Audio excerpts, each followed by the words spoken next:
to serve as a central point for coordinating Ghana. The forum on the start of the trading in Ghana maiden export transaction occurred in January 21, as I indicated earlier on. With that, some 2 companies have been able to export alcoholic beverage and cosmetics to South Africa. Mr. Speaker, Ghana Revenue Authority, as the competent authority... Honorable, hold on. Yes, Honorable Comfortdale. Mr. Speaker, the honorable member is to contribute to the statement, but not to do another statement by reading. He can refer to his note, but he can't pick another statement and read. Is he reading? I don't think he's reading. He has been reading throughout. He was just making reference. He has been reading throughout. He has to contribute. Well. It's a house of records. We have to teach them. Well. Honorable, you may continue, but just be guided. I'm saying you may continue, but you have to be guided. Mr. Speaker, thank you very much.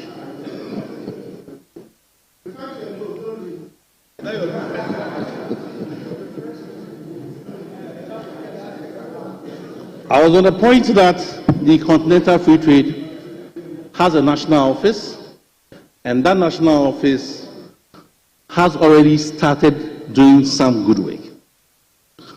The honorable member made mention of 3 key areas that have challenges.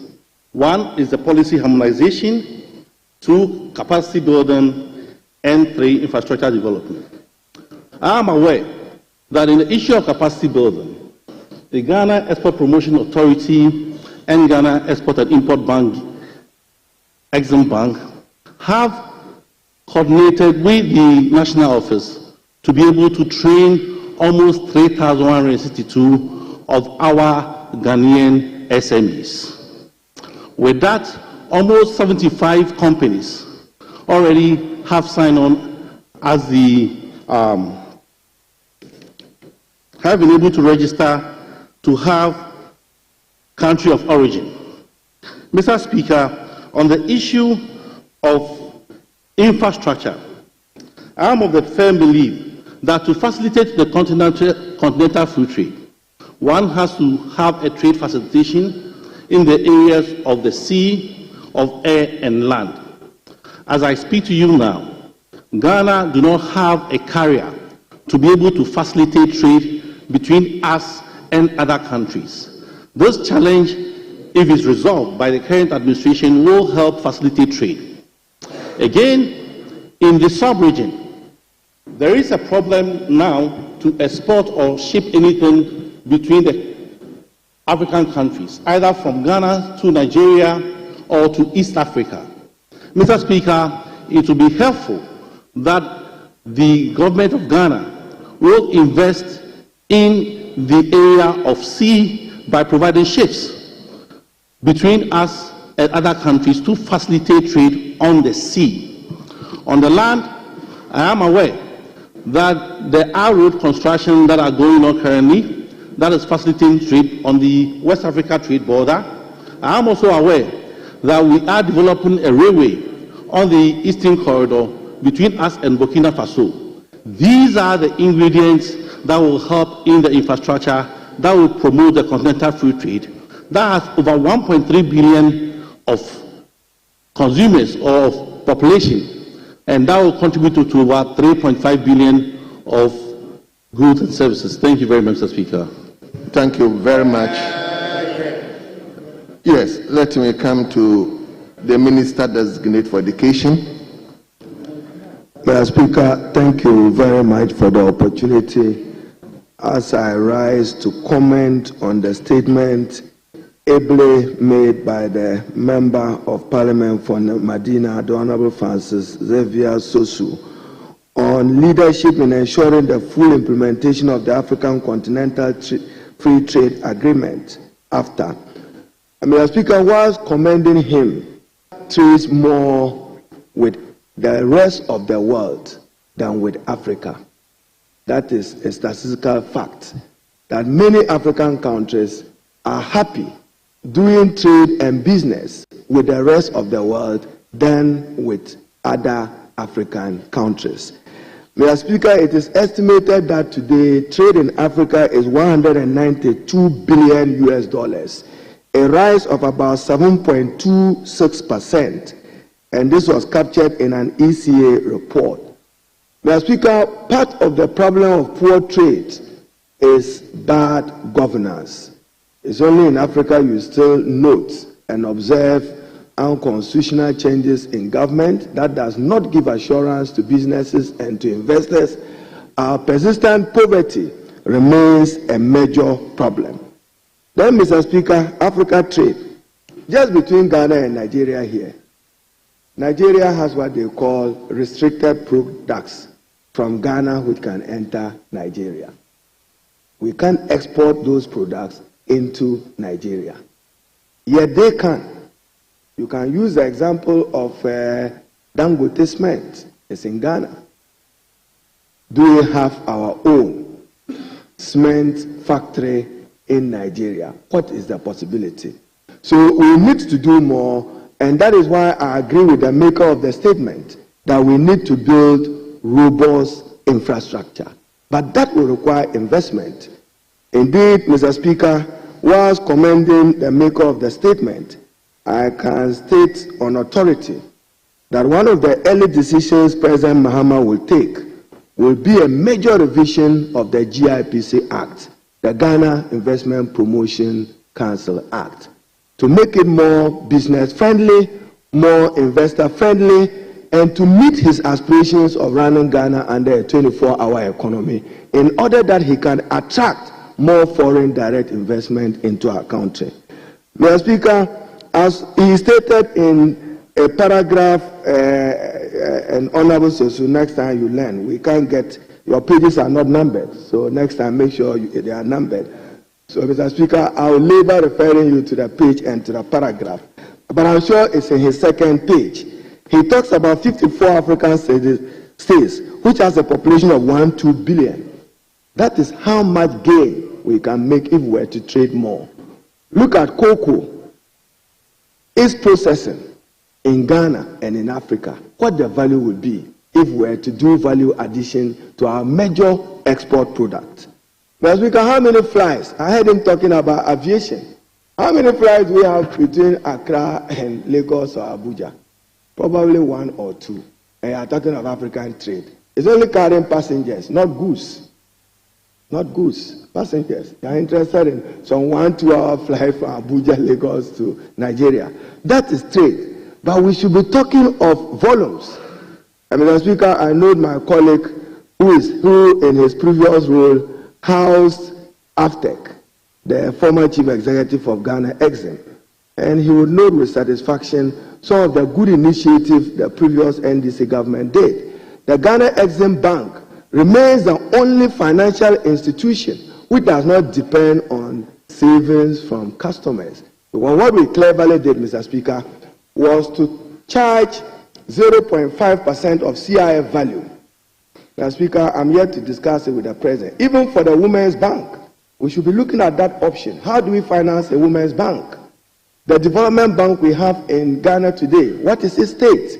So probably for the Women's Bank, we may want to take 0.1525% dedicated to support our women who are in need of credit. We should be able to do that.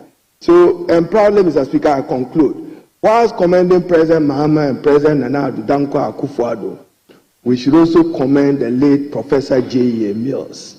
I recall at the time in January 2012, I was in Ethiopia with him and with Alan Chirimantin then. I think he was playing some role at the African Union, and he guided some of our processes in getting Ghana to insist that the Organization of African Union, the AU, takes a major resolution on that. Mr. Speaker, what Africa needs is trade and investment. It's unfortunate that Ghana beyond 8, we could not walk the talk. With this, I thank you, Mr. Speaker.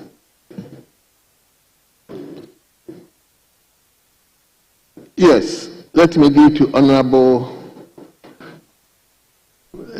Honorable Member for Bosmo Freho. Then I come to former Deputy Trade Minister.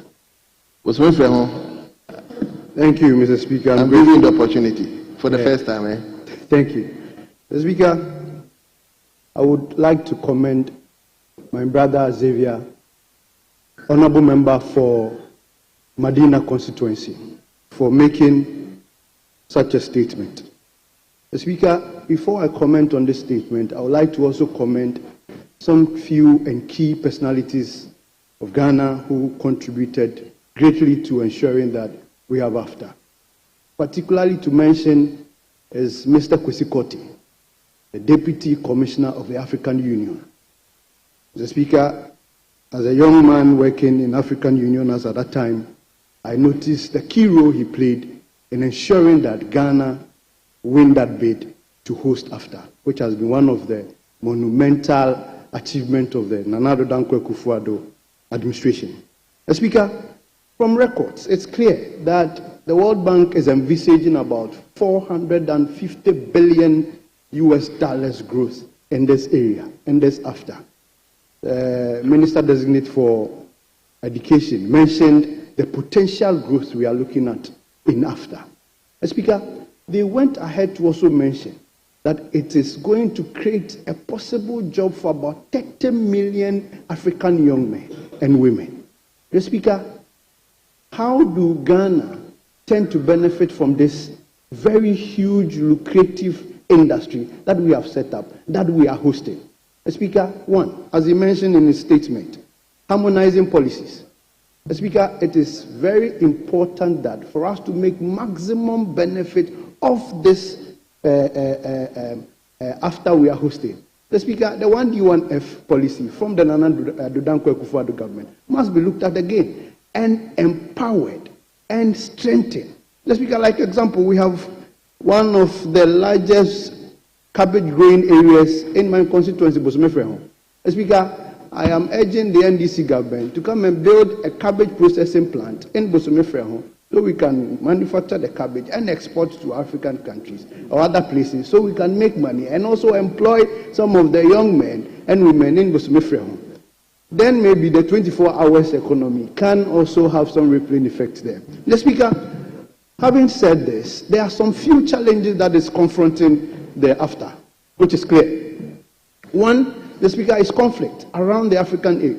The Minister Designate mentioned some key issues that are among them is conflict. The Speaker, we are seeing the conflict in Burkina Faso. We are seeing the conflict in Niger and other African countries, which is a key major issue that will hinder the development or the progress or the gains AFTA is capable of making. Mr. Speaker, another thing we must look at is infrastructure. The former Exim Bank CEO mentioned some development or some projects that the SWAL administration did in ensuring that there is possible infrastructure, because the Speaker, to trade in Africa is movement. It's a human movement.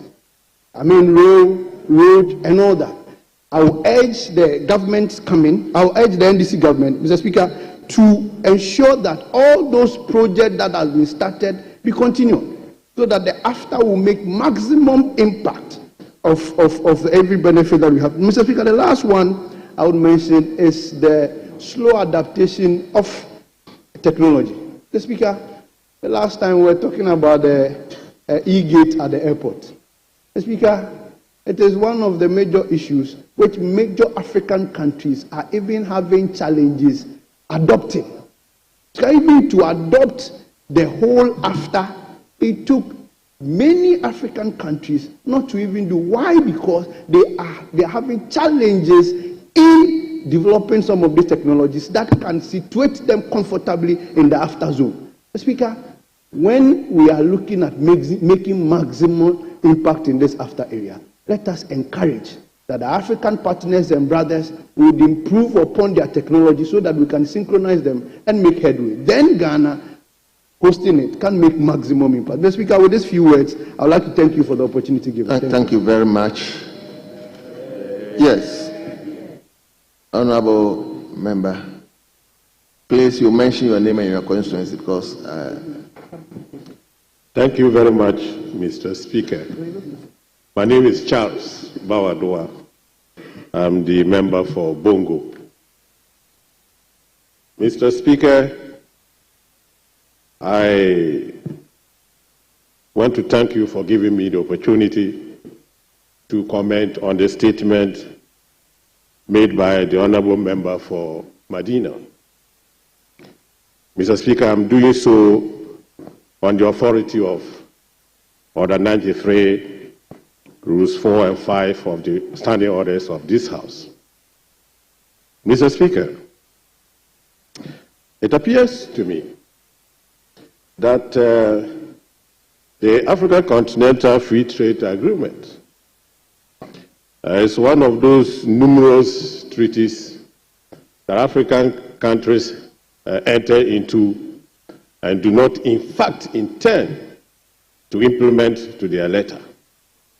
The statement so made by the Honourable Member shows clearly that there appears not to be enough efforts by African countries to ensure the full implementation of the agreement.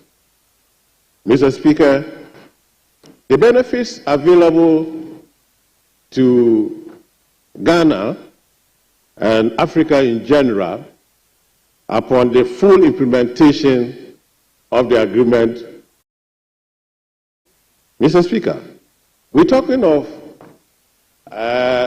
investment that will increase in many parts of Africa and Ghana in particular if the bottlenecks associated with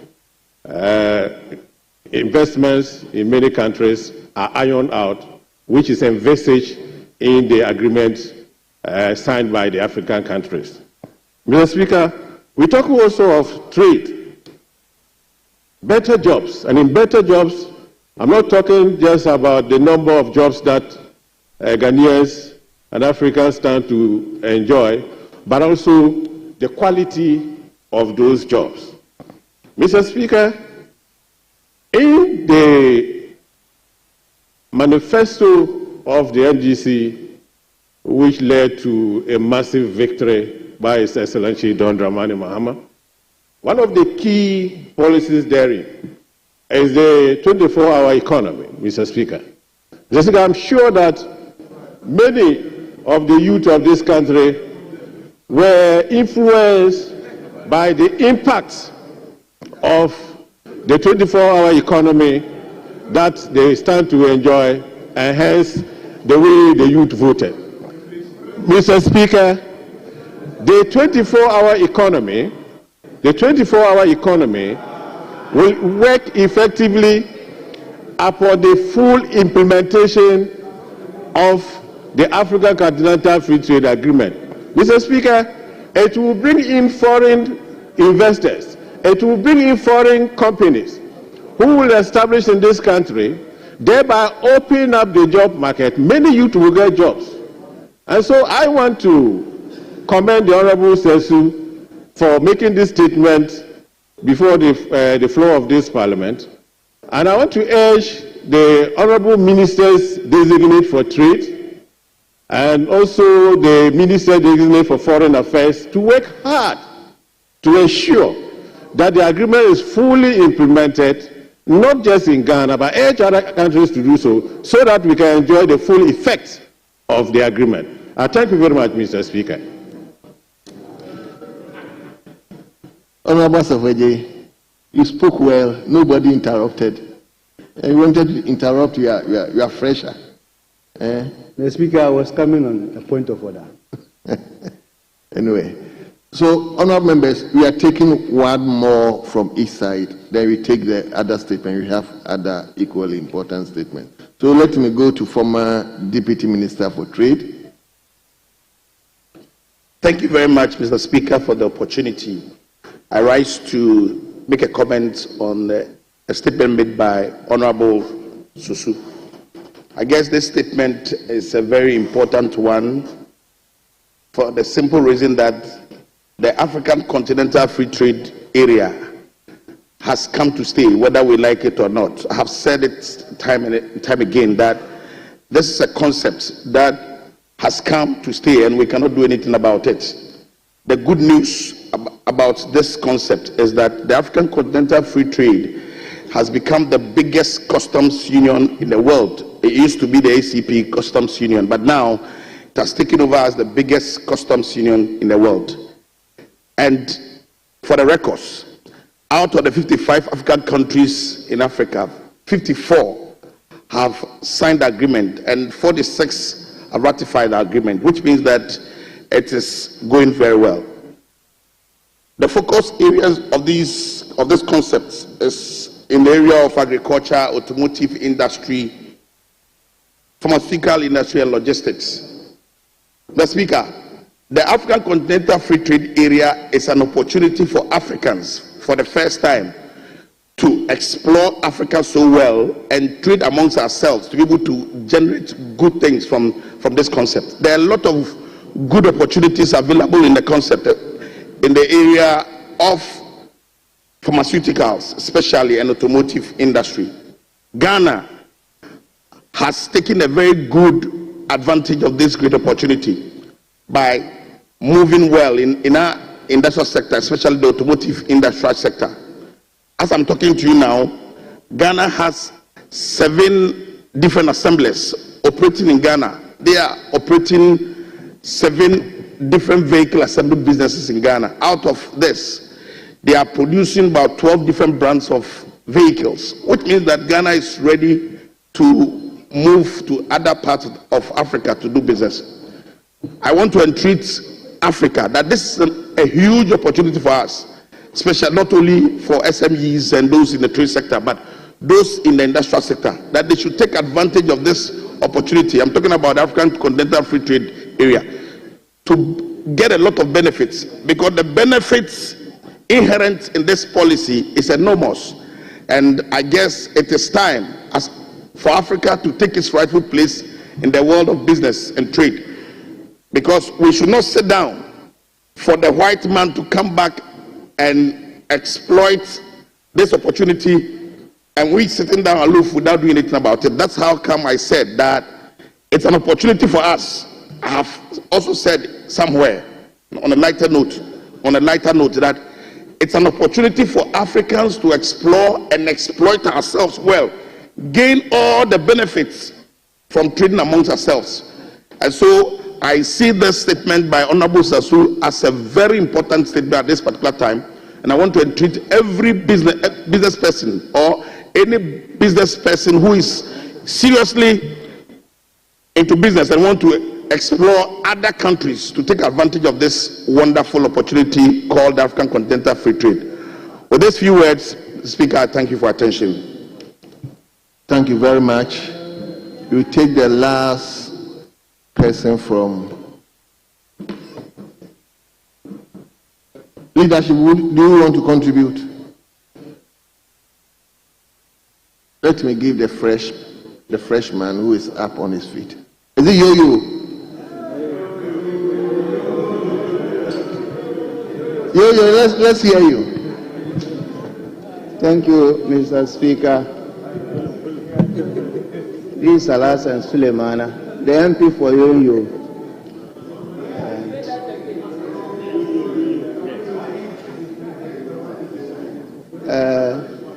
With regards to the subject matter, Yo-Yo is one of the border towns, and I'm very sure that Yo-Yo, some of us, we move out of the country to do our farming, and then even bringing back the goods or the crops to your homes becomes a problem. And we also have even your animals crossing to Togo. When you go out of your country, maybe to Togo, to bring them back, it becomes a serious matter. And I think this free trade would allow us to move freely without any restrictions. So I support the Honorable MP Sasu for us to work hard to make sure that this comes to reality, so that we don't just speak here and then we leave it. Thank you. Thank you, Honourable Member, for you. Yes, leadership. Yes, minority leadership. Speaker, I thank you for the treasure space.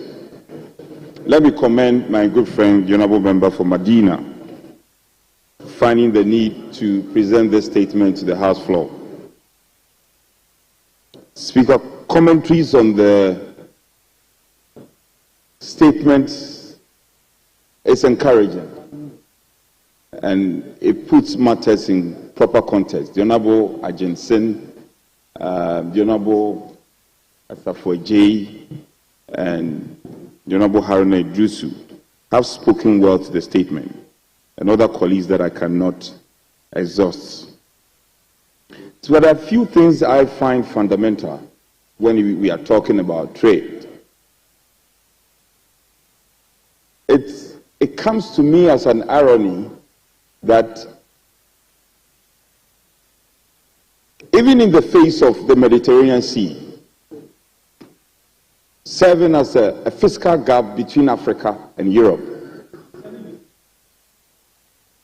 other trade standards that are very repressive, fair trade standard, Eurogap standard, yet Africa finds a way to trade more with our brothers in Europe than ourselves.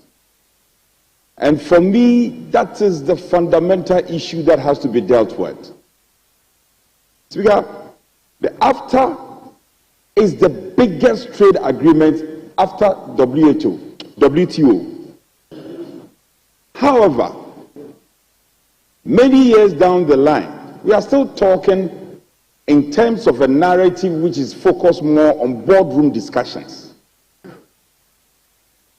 Boardroom discussions. To be able to practicalize this, get Africans to sign on to this huge trade agreement that we have to leverage on is still a matter that is still in discussion. Tariffs, which often have constituted a barrier, trade barrier, is still staring at us in our faces. Africa has the youngest, data proves that we have the youngest population globally. And so we have no excuse whatsoever. We have passed all the legislation. In the past decade, one can do a casual analysis of legislations that we have passed that are sensitive to trade and the enhancement of trade. The fair trade concept, the free zone concept, the economic zone concept, yet we appear to be moving in cycles as a country and also as a continent. So I think we have to change our mindset. We must change our mindset, and that is what can really get to the core of the matter and facilitate the very trade that we are looking for. Globally, we are seen as the producers of raw materials. And so until we change our mindset, all the trade agreements will be meaningless unless we change our mindset. We have to change our mindset as a continent. How come that we have all the raw materials? How come we have the biggest, arguably the biggest number of minerals, and yet we wallow in poverty, abject poverty, and still at where we are? I hope when my colleague, the Honourable Haruna Idrisu, was contributing to the statement, he observed all the key personalities who have contributed to these agreements. across the political divide. I want to plead with our colleagues in the NDC administration particularly. It's very revealing that this statement is coming from one of your own on your side. The NPP has set the tone. As we, I'm not being partisan here. We set the tone. We ensured that the Secretariat was won. We are hosting the Secretariat. We have set the tone. Let it be said that one day, if you are out of power, you will add on to this agreement, and this agreement will be more meaningful, not only to Ghana, but across the frontiers of Africa. So, continue where we've left off, and let's leave a legacy that one day Africa can be proud of. On that note, I want to commend my good friend, Honorable Sosu. The President, in his acceptance speech, made a very interesting comment. Ghana belongs to a number of international bodies, and then he mentioned there is a new emerging global body called the BRICS. The President has said that Ghana, he will take concrete steps for Ghana to join the BRICS. I found that very interesting. And if it is the case, we will be waiting on this matter. The BRICS today, globally, are commanding a lot of respect, both in trade and other diplomatic and bilateral and multilateral exchanges.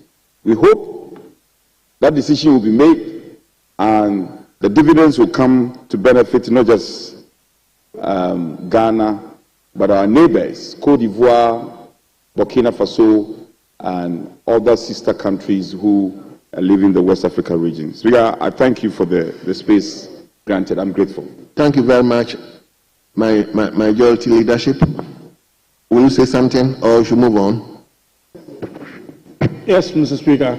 Thank you very much for the opportunity to make a contribution to the statement made by my able friend, Honorable Sosu, the MP for the good people of Medina.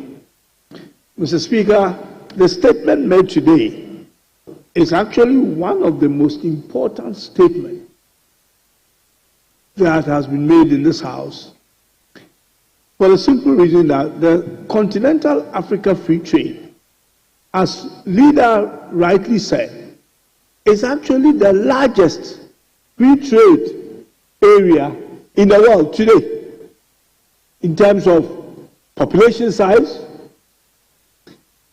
in terms of geographic, size, and actually in terms of member states. 54 African countries, are involved in this.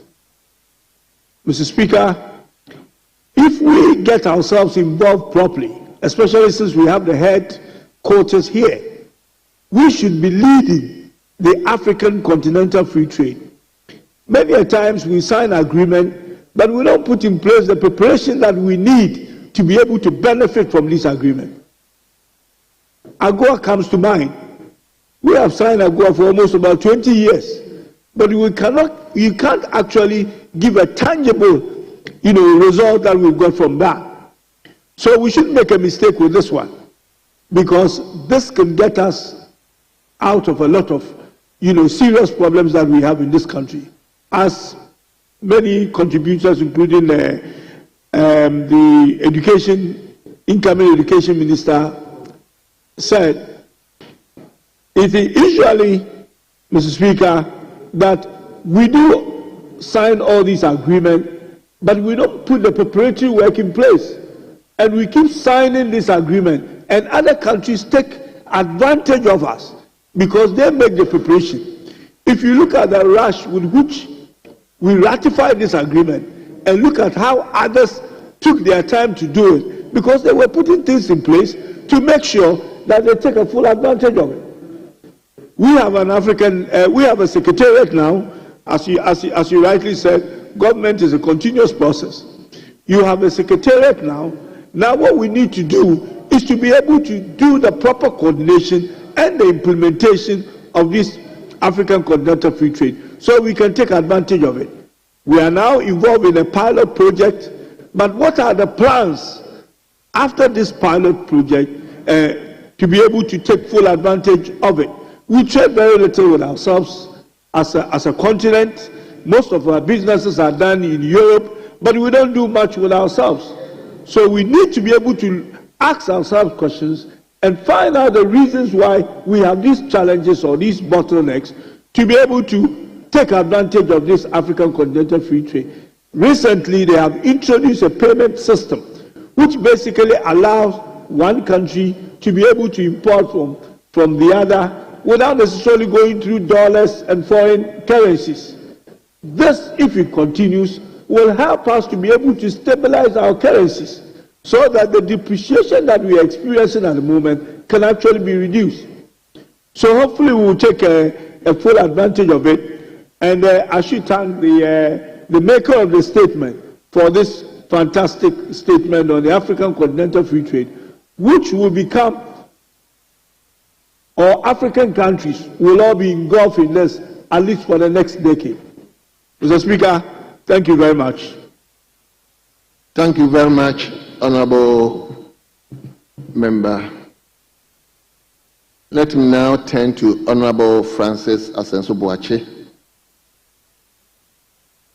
Incidentally, when he finishes his statement, we will invite Honorable Anthony Mie to also read his statement. It's almost similar, so that we do the contribution together. So, Honorable Former Minister for Roads and Highways.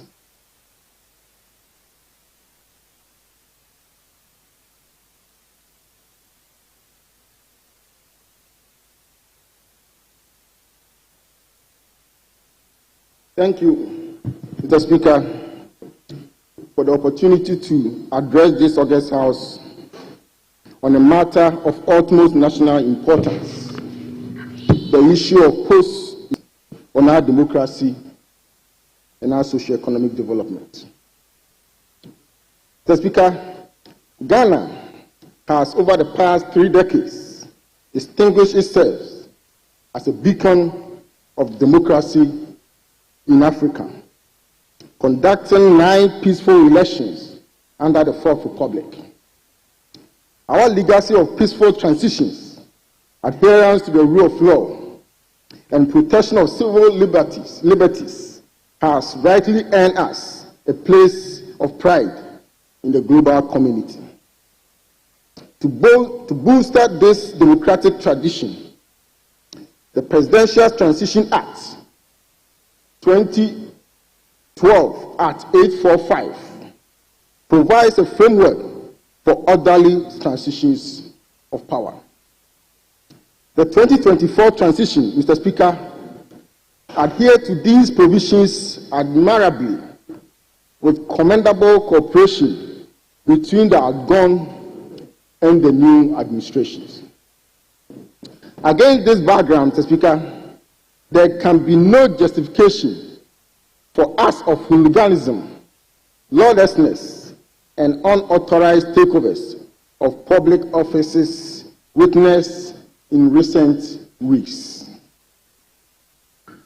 The post-election violence we have witnessed, including arson, vandalism, physical assault, unlawful takeovers of state agencies, and attacks on security personnel, poses a grave threat to the peace and stability of our nation. These reprehensible acts, reportedly perpetrated by individuals allegedly affiliated with the governing party, seriously undermine our democratic progress and must be condemned in the strongest terms. Mr. Speaker, allow me to provide a few specific examples to illustrate the gravity of the situation. In the Ayesuano constituency, Mr. Speaker, the satisfied supporters of the ruling party set the office of the Electoral Commission ablaze. Again, in some state institutions, including the Ghana National Gas Company, the Bui Power Authority, National Petroleum Authority, and the Ghana Ports and Harbour Authority, among others, were unlawfully invaded, and some public servants being forcefully removed from their offices. Mr. Speaker, in my own constituency of Bantama, on January 8, 2025, some known operatives of the governing party, led by the constituency executive, stormed public institutions, including the National Health Insurance Authority and the National Disaster Management Organization, forcefully ejecting staff and locking up, targeted the Metro Mass Transit Yard in Bantama, demanding control over its assets, including internally generated funds. Such actions not only disrupt governance, but also threaten the livelihoods of affected staff and the local economy. Mr. Speaker, the instances are many, and I believe colleague members have heard similar instances of politically motivated disturbances after the December elections, including in constituencies such as Domekobenya, Ablekumanov, Ukakwe Central, Tema Central, Techiman South, in Sawam, Obuasi East, Ahafuano North, and Ahafuano Southwest. What remains uncertain is when these incidents will end to restore safety of our citizens and ensure uninterrupted business activities to bolster investor confidence. These are most unfortunate and must not be encouraged, regardless of the background of its perpetrators. The recent tragic incident in Obuasi, where some individuals wielding locally manufactured rifles, pump action guns, knives, cutlasses, axes, and machetes intruded the premises of the Anglo Gold Ashanti mine, is widely attributed to post-election violence. This unfortunately led to the burning of vehicles belonging to the private entities and individuals, as well as damages to other private assets. Mr. Speaker, these exchanges with security personnel on duty led to the unfortunate demise of some individuals, with many severely injured. It is deeply troubling that these unlawful activities continue unabated despite the President's recent public admonition. There appeared to be the lack of decisive and immediate action against the perpetrators of these crimes, which creates the impression of tolerance for lawlessness, eroding public trust in our institutions and our rule of law. While at length, Mr. Speaker, may I take the opportunity to caution our friends in the media, crucial players in our democratic process, to be circumspect in their commentaries and reportage that could fuel unlawful behavior before, during, and after elections. I therefore call on the leadership of the National Media Commission, the Ghana Journalists Association, to take decisive steps to bring members found culpable to book. Leadership demands not only rhetoric, but also decisive action. It is imperative that the government moves beyond mere condemnation to ensure that all culprits, regardless of their political affiliation, face full force of the law. Mr. Speaker, this failure in leadership has resulted in other incidents across the nation, including those that occurred just yesterday in the Bole Bamboy constituency and Ho Central constituency, which should be a significant concern for every well-meaning Ghanaian. Honorable Speaker, to safeguard our democracy and deter future occurrence of such unacceptable acts, I urge this House to consider a review of our legislative framework to impose stricter penalties and punitive measures on those who engage in lawful unlawful conduct, including beneficiaries of their actions. Such measures will reaffirm our commitment to the rule of law and protect the integrity of our democratic process. Furthermore, I call on all stakeholders, including security agencies, civil society organizations, traditional authorities, the media, and more importantly, political leaders, to work collaboratively in addressing these menace. We owe it to the Ghanaian people to uphold the values of peace, unity, and good governance. Mr. Speaker, Ghana's democratic credentials are hard-earned, and we must not allow actions of the few to tarnish our reputation as a model of democracy in Africa. Let us act now decisively to restore order, reinforce public confidence in our institutions, and ensure that Ghana remains a shining example of good governance on our continent.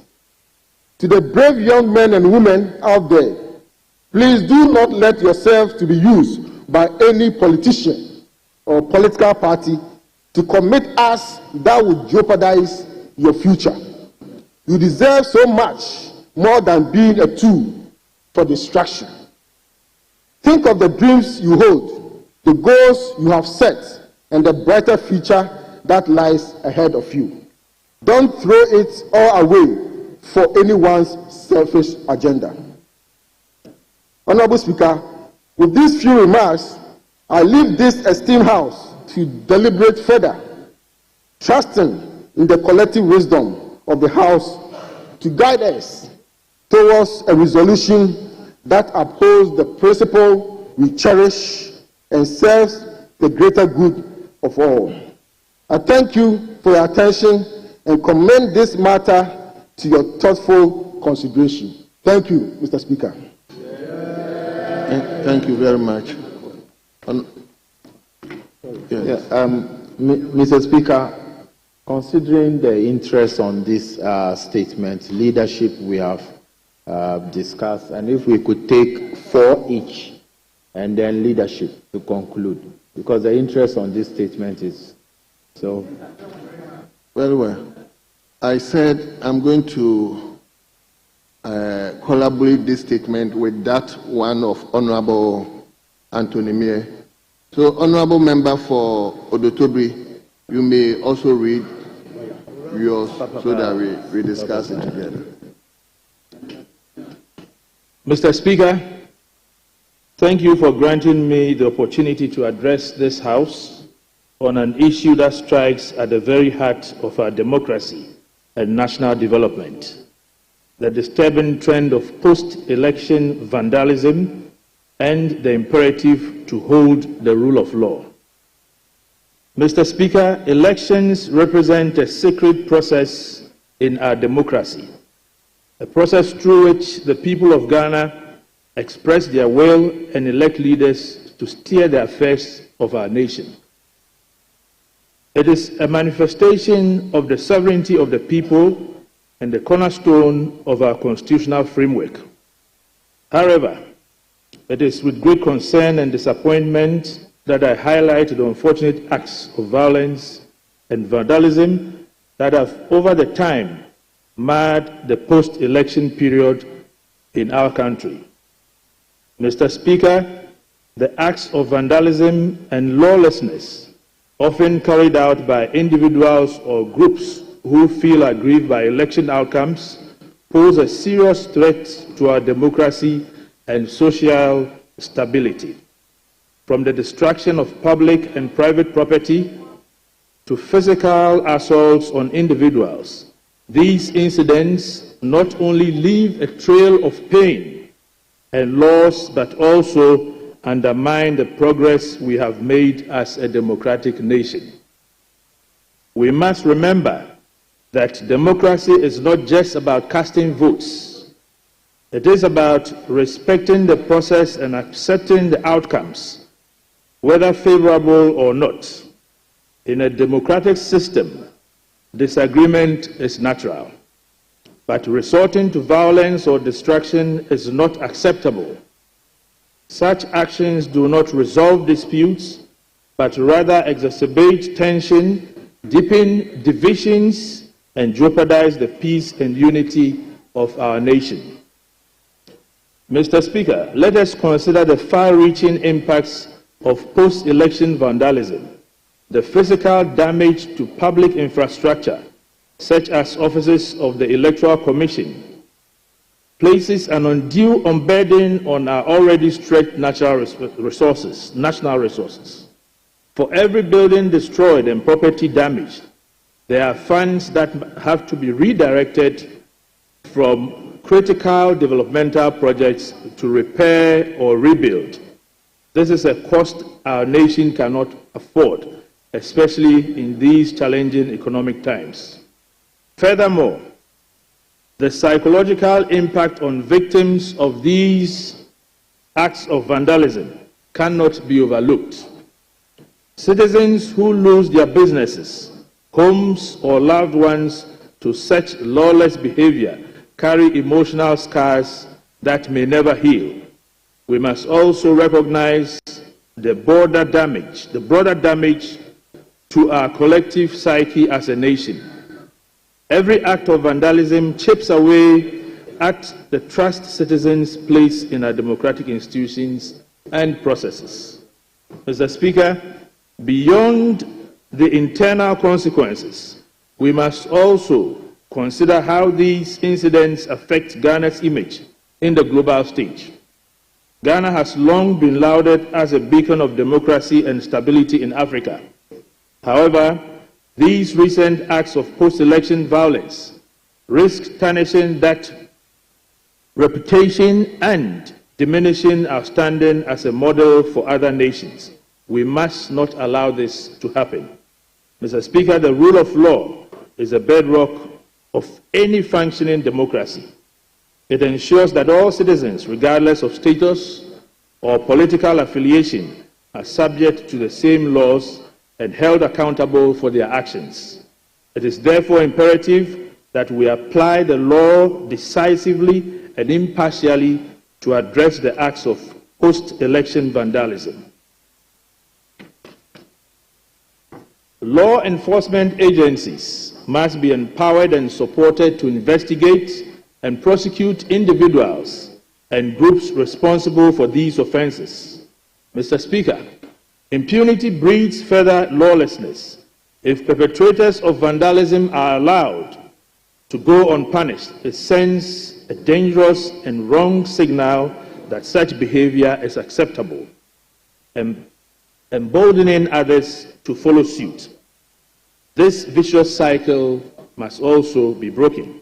At the same time, Mr. Speaker, it is important that the enforcement of the law is seen to be fair and impartial. Allegations of selective justice only serves to deepen mistrust in our institutions. Let us ensure that justice is served without fear or favor and that it is seen to be done.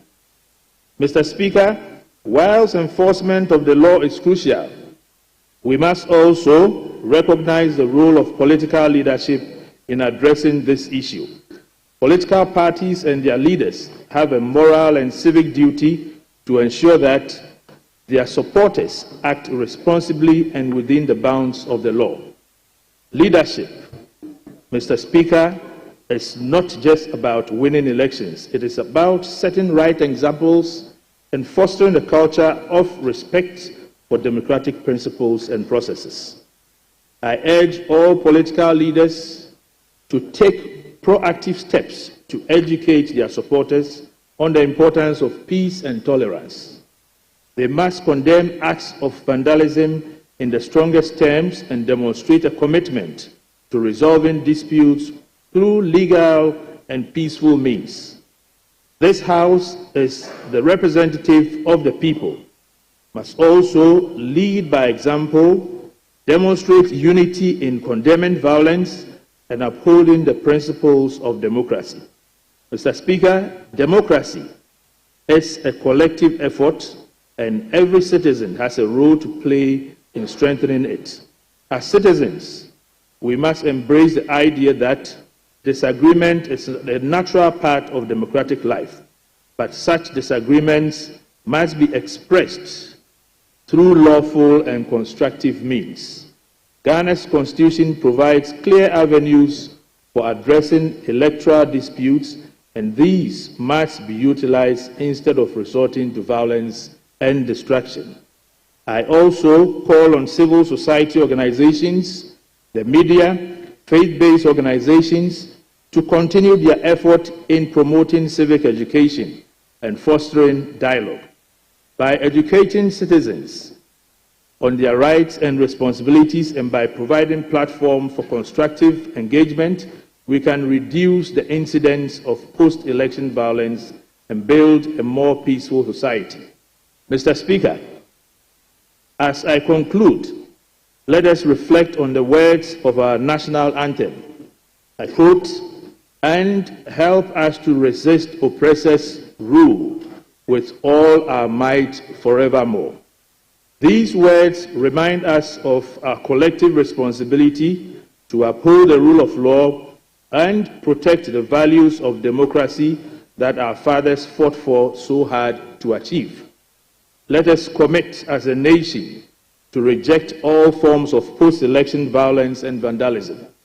Let us work together, lawmakers, political leaders, citizens, and institutions alike, to build a Ghana where disputes are resolved through dialogue and due process, and where peace and stability are cherished above all else.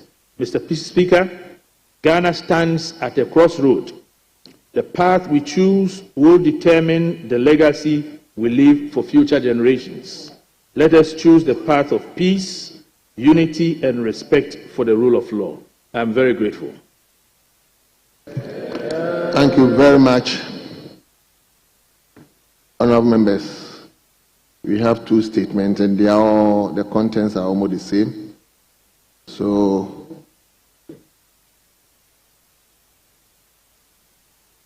yes, let me begin with Honorable former Deputy Minister for Defense.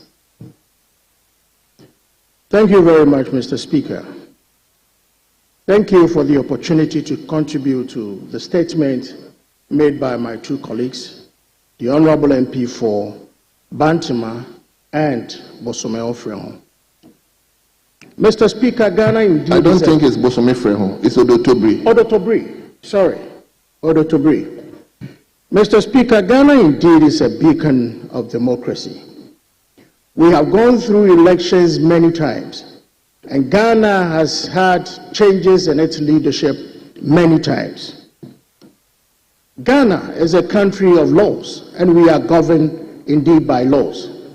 We in this House are representatives of the people out there. And so, Mr. Speaker, it is important that when issues of vandalism, issues of arson, issues of unlawful attack on government facilities and individuals begin to rear its ugly head, it's important that members in this House take interest and try as much as possible to nip all these activities in the bud. The Honourable Member for Bantima made a lot of, or said, or gave to this House a lot of institutions which have come under attack. The sad thing, Mr. Speaker, is not just about government institutions alone, but even individuals being attacked. Mr. Speaker, I have lived it as a member of parliament for the good people of Achumakwa-Angoma. Achumakwa-Angoma, which used to be a very peaceful constituency, saw a very nasty incident not too long ago, where we had the chairman of the NDC and the youth organizer attacking the residence of the coordinating director of the Achumakwa-Angoma Municipal Assembly. Their claim was that certain items were hidden in the residence of the coordinating director and that the coordinating director was going to sell them.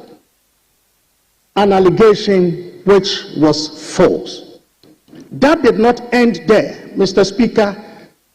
They moved to my house what were they looking for? Fertilizer, which was non-existent. Mr. Speaker, what even saddened my heart the more was the involvement and the action of the district commander of police. Very sad. He sat on the fence, never cared. Even when I called him, he did not show interest in the matter at all. People from the side of the MPP had wanted to mobilize to, as it were, face my brothers and sisters from the other side. Mr. Speaker, this obviously would have not ended very well, and a constituency that is known to be peaceful would have been in the news for the bad reasons. Mr. Speaker, it is so unfortunate that people will resort to attacking businesses, all in the name of we are hungry, we want food. It is so unfortunate. His Excellency the President, in his inaugural speech, says something which for me was very important, that Ghana is ready for business. Mr. Speaker, we cannot attack the businesses we already have and then expect to attract new ones to come in. It doesn't work like that. And so what happened in Obuasi, for me, is something that we should be worried about as a country. Our government is in power, and so we can do whatever we want. This is not the Ghana our forefathers left us. This is not the Ghana we seek to build. This is not the Ghana that all of us can be proud of. Mr. Speaker, my fear is that if we do not act and act decisively, a time will come when the youth out there will march to believe there are members in this house who are equally hungry. We cannot hide under hunger and involve or commit illegalities. That is not Ghana. And so I believe it is important that we take interest in the statement made by our two colleagues. Work to ensure that we nip this in the bud. His Excellency the President has issued an instruction that investigations be done. Mr. Speaker, it is about time that we name and shame. It is about time that we expose all those behind these activities. And so, Mr. Speaker, I will humbly call on His Excellency the President to rather institute a commission of inquiry, a commission whose proceedings will be aired live on air. If we are able to do that, those who are behind all these things will be exposed. My fear again, Mr. Speaker, is that suddenly the Ghanaian has become so courageous, so bold, that even our security agencies, who we go to and seek their support to protect us day and night, we suddenly have become so courageous and we attack them without even looking back. We've seen people trying to take guns from soldiers. Mr. Speaker, this is unacceptable. Growing up, I never knew that a civilian could be so courageous to want to take a gun from a soldier. This is really sad. If we treat soldiers like that, how do we expect them to protect us when we need them? I believe that a commission of inquiry, Mr. Speaker, will bring the truth to the fore. And I believe and I have confidence in the professionalism of the Ghanaian soldier. The soldier will not go out there to just be a gun freak and, as it were, shoot people indiscriminately. No. What happened in Obuasi is unacceptable, and Mr. Speaker, I believe that we must have a commission of inquiry to establish the truth therein. Thank you very much, Mr. Speaker. Honorable members, I have personally enjoyed his delivery by the time, so I will urge you to be snappy so that we can make time for other things. We've already spent 2 hours on statement, but like I quoted earlier on, if you go to our standing orders 94, we are supposed to use just 1 hour for statements. So I'm extending it, but please be snappy when you get the chance to speak. So let me begin from my brother. Since you are a first timer, you mention your name and your constituency. Thank you very much, Mr. Speaker, for this opportunity. My name is Thomas Walanyo Chepo, Hohwe constituency. I would like to also associate myself with the statement made by the MP, Honorable MP for Bantama, and then Odotobri. Mr. Speaker, myself, I'm a victim of political violence and vandalism.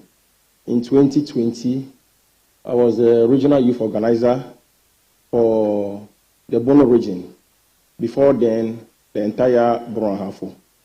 We saw a lot of violence, vandalism of public properties, and a lot. In Techiman, we go to Doma West. I believe we have the Doma West camping here. That was where I was slapped. You go to Ayawaso, the by-election. All this happened in the previous administration. So I would have wished this statement came earlier than this. I know if it had been like that, we wouldn't have been witnessing what we are witnessing in the country today.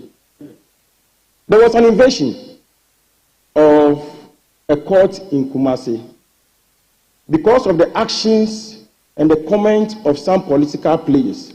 It encouraged a lot of people, a lot of youth, to do more than others did. I believe if we, the political players, take action, stand on our ground, punish one or two people, others will be scared to do same or attempt to do similar when the opportunity comes on their table. The Kumasi invasion, the Kumasi court invasion, for instance, when you hear comments from some of the regional chairmen, it is not worth hearing, Mr. Speaker.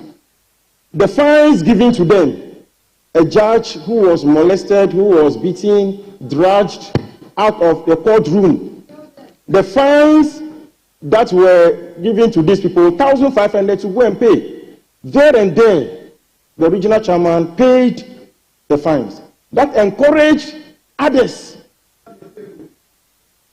Yes, we also have the tape, Mr. Speaker. All these things happen without comment from the former majority, without comment from the presidency. Mr. Speaker, 4 people died in Techiman. Up to date, our former president, who was then the president, no comment came from him up to date. All this, Mr. Speaker, encouraged. All this, Mr. Speaker, encourage others to do, because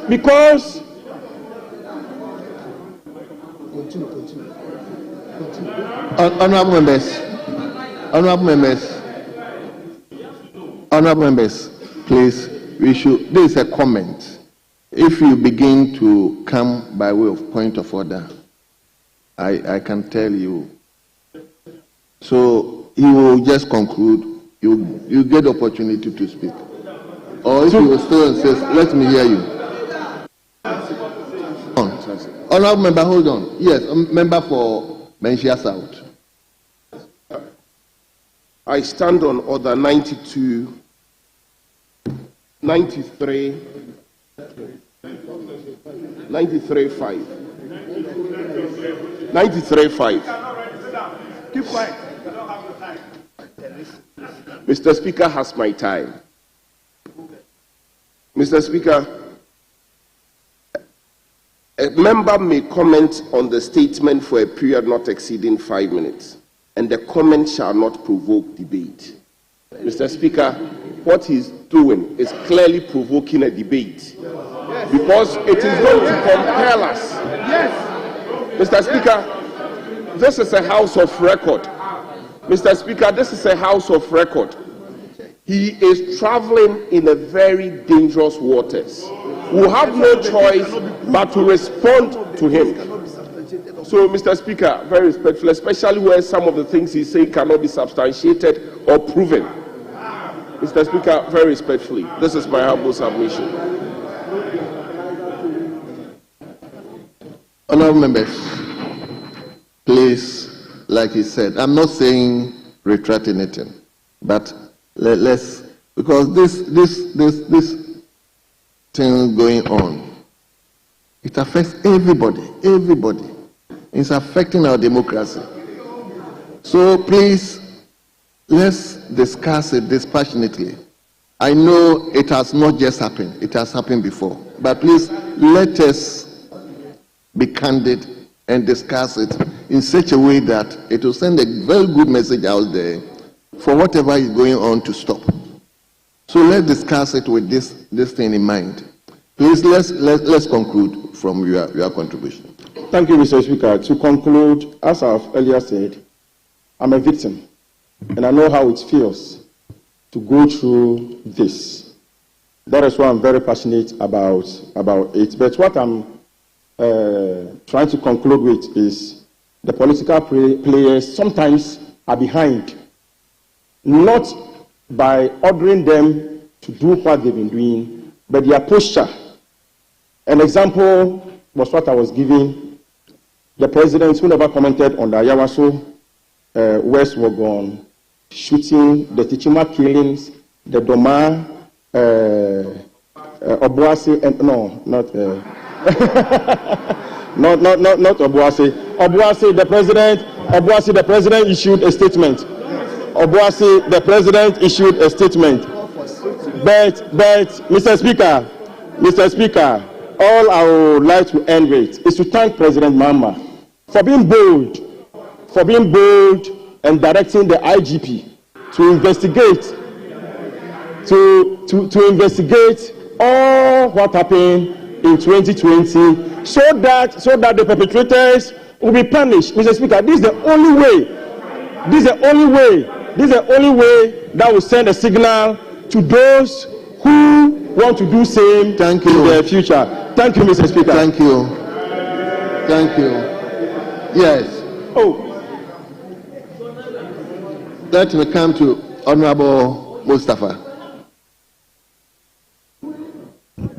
Thank you, Mr. Speaker, for the opportunity to contribute to the statement eloquently made by the MP for Bantama, Honorable Asensu Buachi, and also the Honorable Member for Odotobri on the disturbing security situation in our country post-election 2024.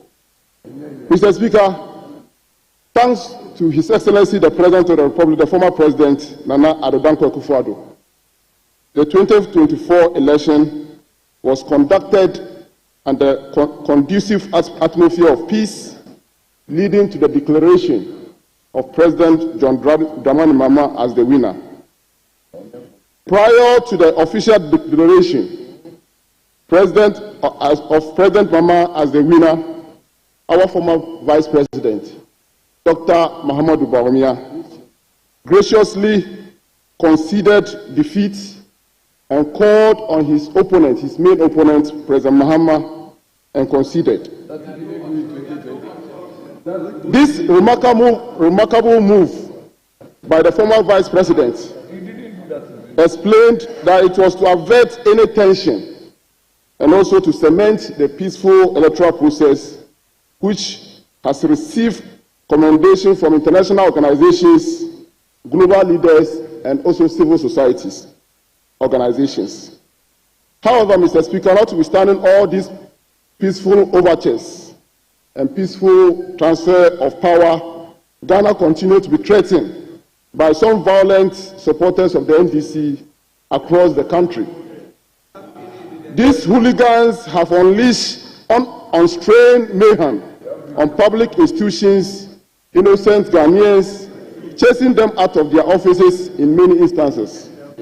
For example, Mr. Speaker, in my own constituency, Yagaba Kubal constituency, some miscreants attack the district assembly office, lock up the place, and sack all the staff from the assembly. Mr. Speaker, just yesterday, some NDC youth, violence youth, invaded my house. Invaded my house.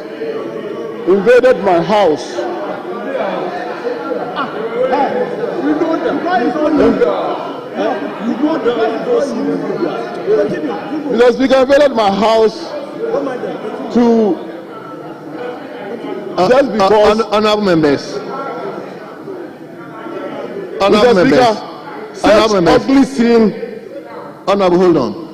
Honorable members, you know why I try to decline any point of order, so that we can have a very congenial discussion. He's talking about his personal experience that we should allow, so that if somebody also has, we need to curb this issue. So if he has a personal, I don't think it's anything bad that. But please, other members, as I'm not taking any interjections, the same way I'll not take any interjection from any side. So, Honorable, yes. Yes, Mr. Speaker, thank you so much. Just yesterday, Honorable Andrew, some violent Andrew, resume your seat. Invaded my house just because I personally purchased some wooden electricity poles that I'm going to use to support some communities within my constituency. Mr.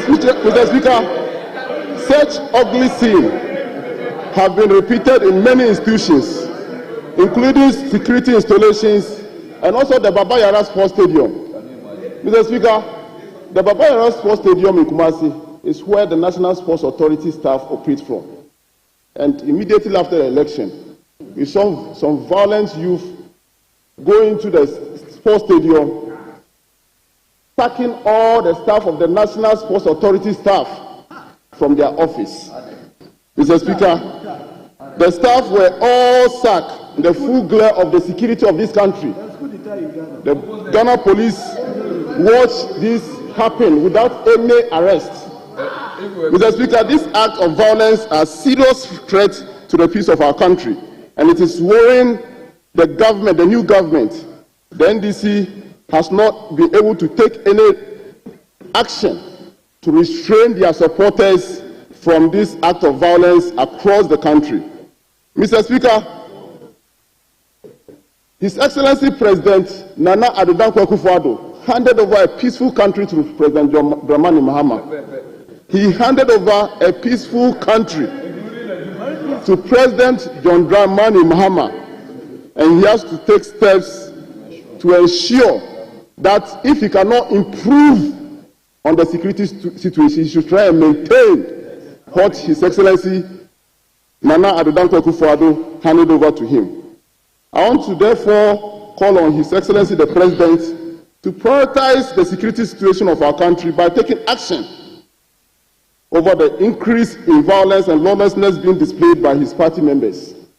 Mr. Speaker, I'm not surprised to see just yesterday in Bole, when the violent youth of NDC attacking in the president's own hometown, attacking and burning ties just because of appointments. Mr. Speaker, just because of appointments. Thank you. And also even threatening the president that they will go to his family house to burn it. Mr. Speaker, this cannot continue in this beautiful country called Ghana, and this must stop. Thank you. This must stop. Mr. Speaker, with these few words, I want to thank you for the opportunity, and also to thank my colleagues, especially Bantama Asansu-Boakye, for making this very, very important statement. Thank you so much. Let him give the opportunity to you. Thank you, yes, Mr. Speaker, for the opportunity. Mr. Speaker, my name is Alfred Nikote Ashi, the Member of Parliament for Ododo-Diodio constituency. Mr. Speaker, I want to thank you for the opportunity to comment on the statement that has been made here. Please speak up. In the House. Thank you. Mr. Speaker, violence, vandalism, vigilantism, and what have you. Yes, we have recorded several of its kind in the history of our fourth Republican democracy. Mr. Speaker, you will recall that Ododo as a constituency has had its numerous share of violence activities. For the first time also in our history, it is recorded that Ododo went for an election without a single bloodshed. I believe that the challenge we have had as a country regarding vigilantism is the will to take the bull by the horn and crack the whip where it ought to be cracked. I stand here saying proudly that I cautioned my people that whosoever is found culpable in any act of violence, whether from my NDC side or from the MPP side, will be dealt with in accordance with the law. And of course, realizing how ready, able, and willing I was to ensure that we went for the first time on the violence-free elections. I believe what we have suffered as a country is the lack of political will. Yes, of course, Mr. Speaker, traversing certain waters has the capacity or the tendency to erupt arguments, yes. But the truth will always be the truth. If we fail to crack the whip, we give others the belief that they can also do same and go scot-free. If in the past, people were dealt with when they went, rampaging, I'm sure others would have taken a cue. So what I want to say is that if we want to stop this act of violence and vandalism, I believe the law should be made to work regardless of which political party is in administration. Finally, I want to assure the House that I trust His Excellency the President, John Dramani Mahama, to crack the whip. There are countless examples where he has made people within his own administration to face the rigors of the law, and he will do it again. But mind us, he is going to start from Ayawaso West Wagon and what have you before we get to where we are. Thank you, Mr. Speaker. Yes, let me come to a member for Damango. Thank you, Mr. Speaker. Thank you, Right Honorable Speaker. Mr. Speaker, let me begin by thanking my friend and colleague, the Honorable Francis Asensubuachi, Member of Parliament for Bantama, Mr. Speaker, for bringing such an important matter on the floor of the House. Mr. Speaker, the statement made by the Honorable Member of Parliament and the subject he has so eloquently contributed to and analyzed is absolutely important. Mr. Speaker, Ghana is a democracy.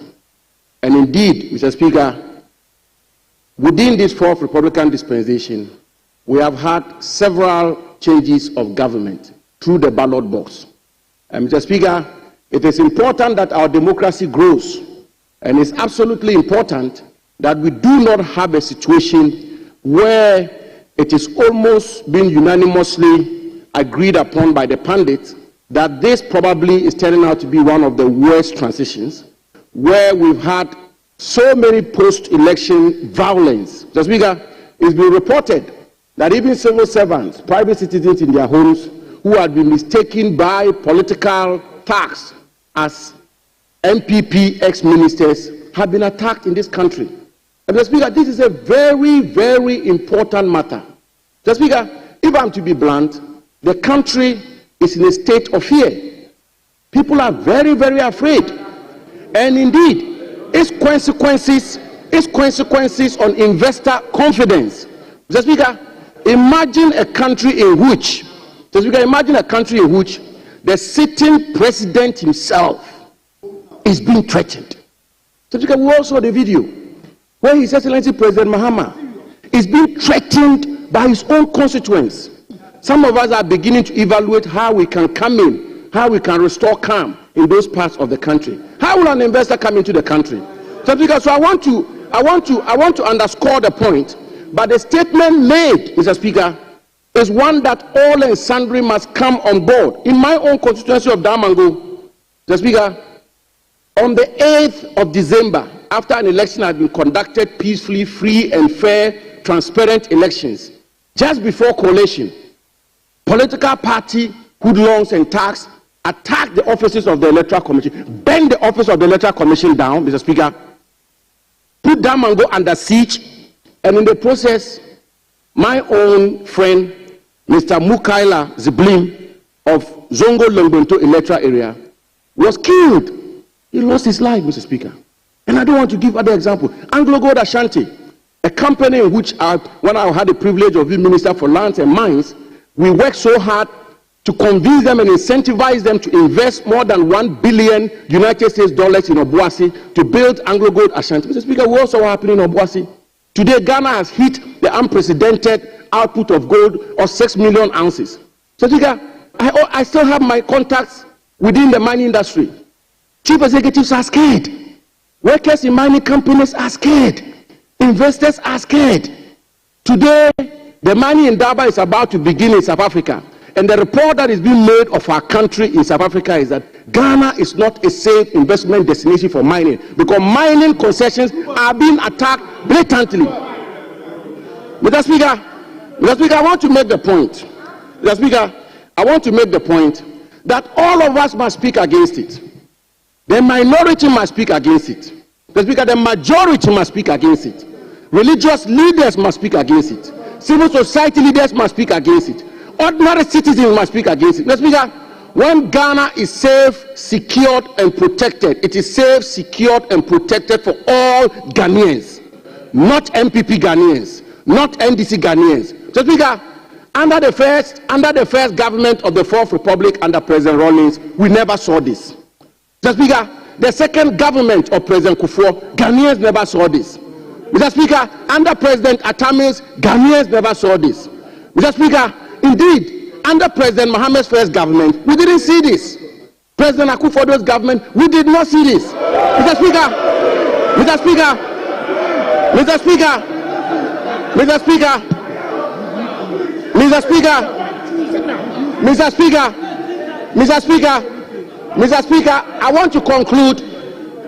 Mr. Speaker, I want to conclude by reiterating my call to all and sundry in Ghana. Mr. Speaker, I'm concerned for myself, Samuel Abu Jinapo. I'm concerned for all Ghanaians, and I'm concerned for my brothers and sisters. Indeed, I'm concerned for the new Minister for Energy, John Jinapo, because he can be mistaken for Abu Jinapo and killed one day in this country out of this violence.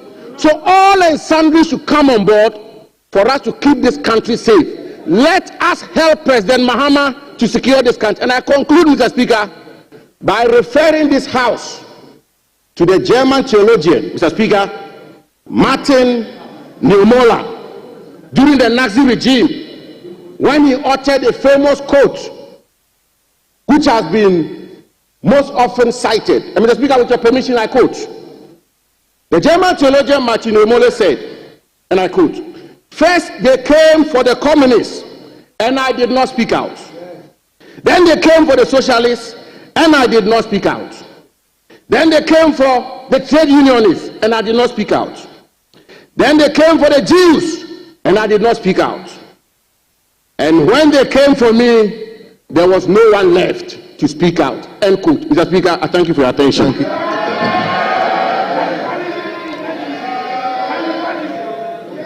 Yes. So, thank you, Mr. Speaker. Mr. Speaker, I also say thank you to Honorable Bantama and Odotobri, and to add my voice, I'm Honorable Kumaken Tamponov. Mr. Speaker, it is said, justice delayed is justice denied. What are we now talking about today? Mr. Speaker, national security coordinator in Ashanti region, was chased out of his office. But nobody ever bothered to speak out, and that led to court issues and people went and bailed people. Mr. Speaker, I continue. He who comes with equity must always come with clean hands. The makers of the statement, I thank you for coming up at this time. Honourable members, please. Mr. Speaker, I'm never disturbed by their noise. I'm going on. Mr. Speaker, we are not to be frightened by heckling. We must say them as they are. We fixed the slogan under Nana Adedankwa Akufo-Addo, His Excellency, that see something, say something. Ayawa so West Wagon. A committee of inquiry was instituted. The findings in abundance. What action was taken? What happened? My brother, you can continue to pretend. It is good. You are now bringing it out. We will all have to say it as it is and now save Ghana from it. Mr. Speaker, I'm an old Tamascan. Honorable just immediate past finance minister was my mate in sixth form. Mr. Speaker, when Nanado took over, toilets in Tamale were taken over. You are aware. Even toilets were taken over. Nanado, before Nanado handed over, people started disturbances. And what did His Excellency John Mahama tell him? He told him that they were still in governance. His Excellency John Dramani Mahama told His Excellency Bawumia that he was still in charge. So they should rather tell the people, they should let the Security Act. When did John Mahama take over? When did His Excellency John Dramani Mahama take over? We are all to be blamed. If we accept that we are all to be blamed and go in unison to save this country, let's say so. Let's not begin to defend any regime, because we have all erred. And the little ones look at their fathers. They look at the MPP erred, and so the people are encouraged to continue. The father we now have, the daddy we now have, the Asumdwe Hene's son, His Excellency John Dramani Mahama, is beginning to fix it. He has authorized the IGP to immediately commence investigation into these things and act. And that is the leader we have gotten. That is the leader we want. That is the leader Ghanaians have confided in. The system will change. Things will become sober. Thank you, Mr. Speaker, for the opportunity.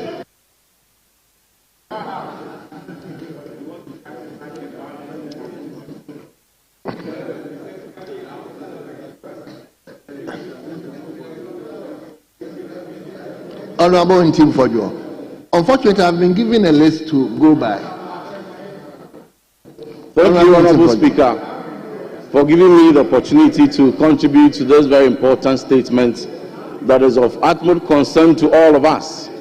And at the outset, to thank the Honorable Member for Bantama, Honorable Asensu Boache, and the Honorable Member for Dotobri for bringing this matter to the fore. But firstly, I would like to signal our sympathies to the families of all the lives that were lost in the unfortunate post-election violence that took place in all the constituencies that these rather dastardly acts occurred, and in particular the lives that were lost in the Obuasi incident. Mr. Speaker, a society is a reflection of the advocacy that leaders always champion. And the post-election violence that we are seeing is a reflection or a culmination of the pre-election instigations that political actors clearly in their campaign and through various media channels were instigating their supporters.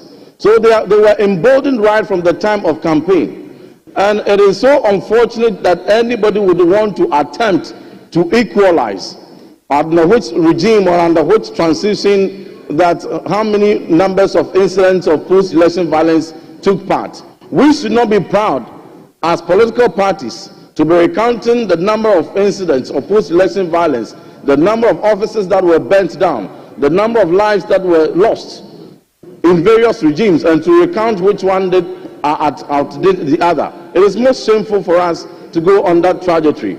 Today, an NDC president may be threatened by his own supporters, but must we sit unconcerned because we are MPP members of parliament? No. Today, the NDC office in Ho may have been burnt down by NDC supporters. Must we sit unconcerned because we are MPP members of parliament? No. Regardless of the political affiliation or the lives that are lost, we must come to a point where, as a country, we will resolve that never again must any single life be lost during or post-elections. Mr. Speaker, what we are witnessing particularly this year is a serious affront to our sterling democratic credentials.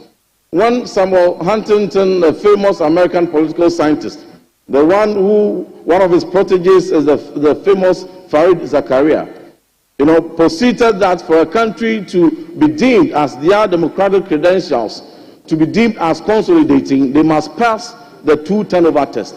We have long passed 2 turnover tests. We have had successful elections that have culminated in successful 5 turnovers. We should be proud that we should be at a point where our democracy should be a beacon for other countries to emulate around the world. This is not a time to be dwindling our gains. If you embolden your supporter to be ready to take over through hunger or through force, through violence, when you win, this is exactly what you will see. And for assets that belong to private enterprises to be assaulted, to result in a clash that will result in loss of lives is most condemnable. Even more condemnable are the media houses, which were emboldened by political actors to be spewing such agitations and incitations that culminated in this. I have heard the president give directive for investigation, but we do not have as a house the details to how this investigation will be done, which committee is probing, and which institution is leading the charge. How transparent is the probe? And the scale to which this post-election violence has taken is even much bigger than the one that occurred in Nyawaso West Wagon that necessitated and occasioned a commission of inquiry. We are expecting a commission of inquiry. But as a house, we have the powers, Mr. Speaker, and Mr. Speaker, rightly so respectfully, you have the powers to direct this house to constitute a bipartisan committee to probe into the many incidents of endless post-election violence that has characterized the beginning of the tenure of President Akufo-Addo, President Mohammed's second coming. Mr. Speaker, we must, as a country, condemn these acts. But as we are so mindful at bringing perpetrators to book, even equal repugnance must be meted out at the political actors who incited these ones. And so I dare say that we are looking forward for a direction for a bipartisan committee to be constituted by this House with members from both sides of the aisle to visit Obuasi, to visit Ho, to visit Boli Bamboy, to ensure that key actors in these matters are invited and interrogated with the support of the relevant security agencies. We all, particularly as members of parliament, key actors of our political enterprise, must ensure that we lead the charge. It is a threat to life and security. It is a threat to our national cohesion.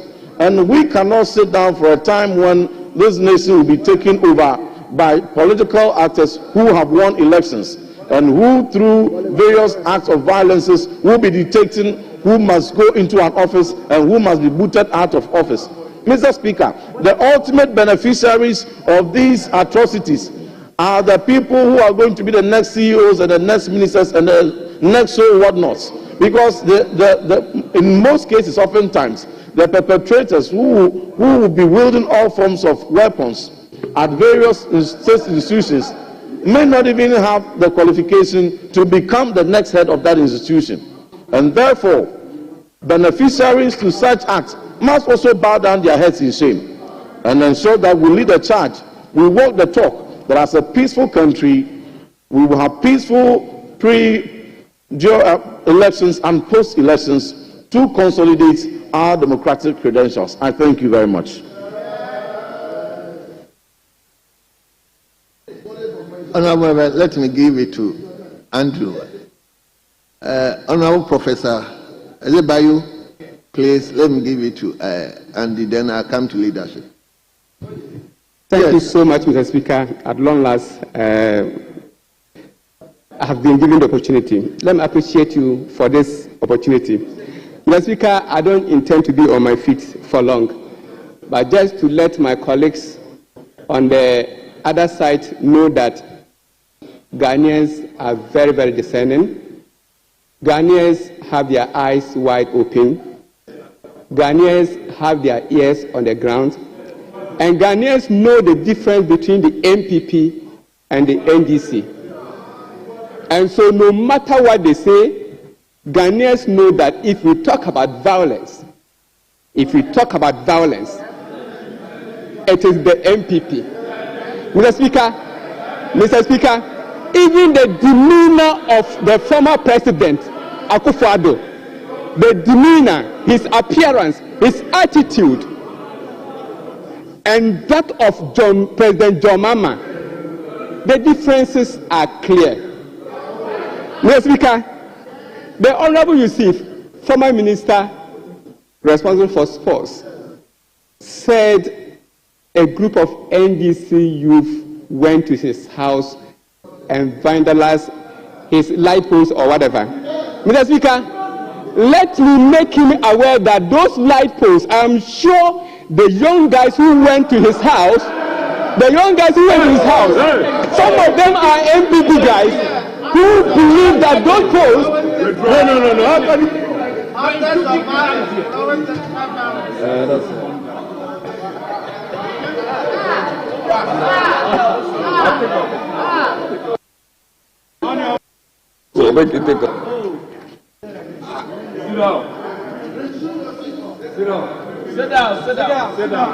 Sit down.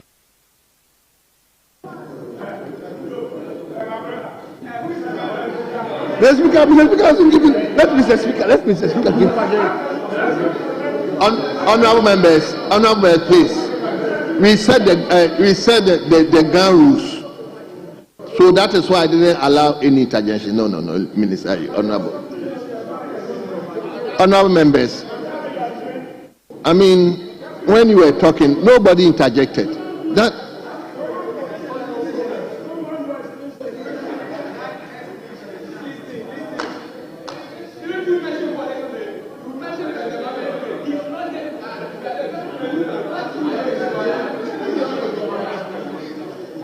yes, honorable Andrew, please conclude for us. Mr. Speaker, one thing we must know is that President Mahama is not here to defend himself. We are here on behalf of President Mahama, and if his name is mentioned 100 times, we'll be up 100 times to defend him. Mr. Speaker, one fact we must know is that as Ghanaians, we all need peace to develop. But Mr. Speaker, whether I get or not, I would always defend my president because I know he is a peaceful man. I know that anytime NDC is in government, we see progress.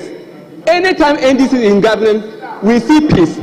But let the MPPs know that.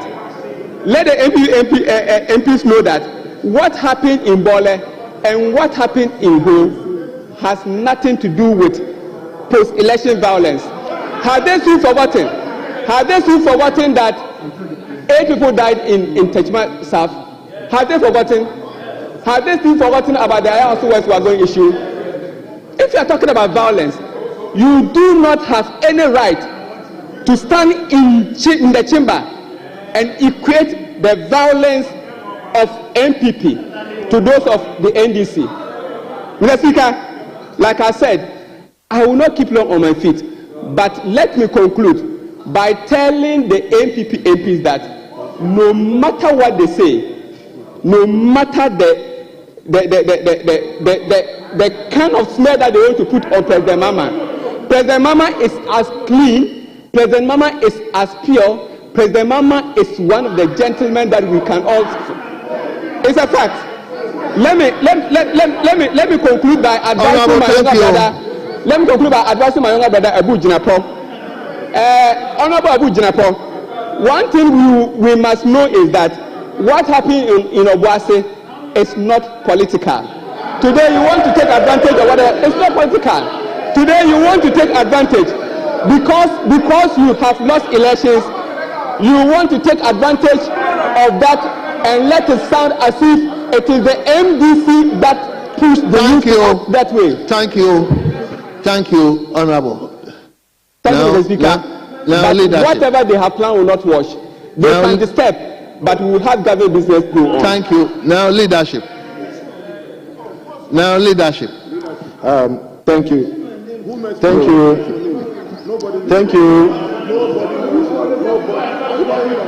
They mentioned Bole Bamboy, and I'm here to,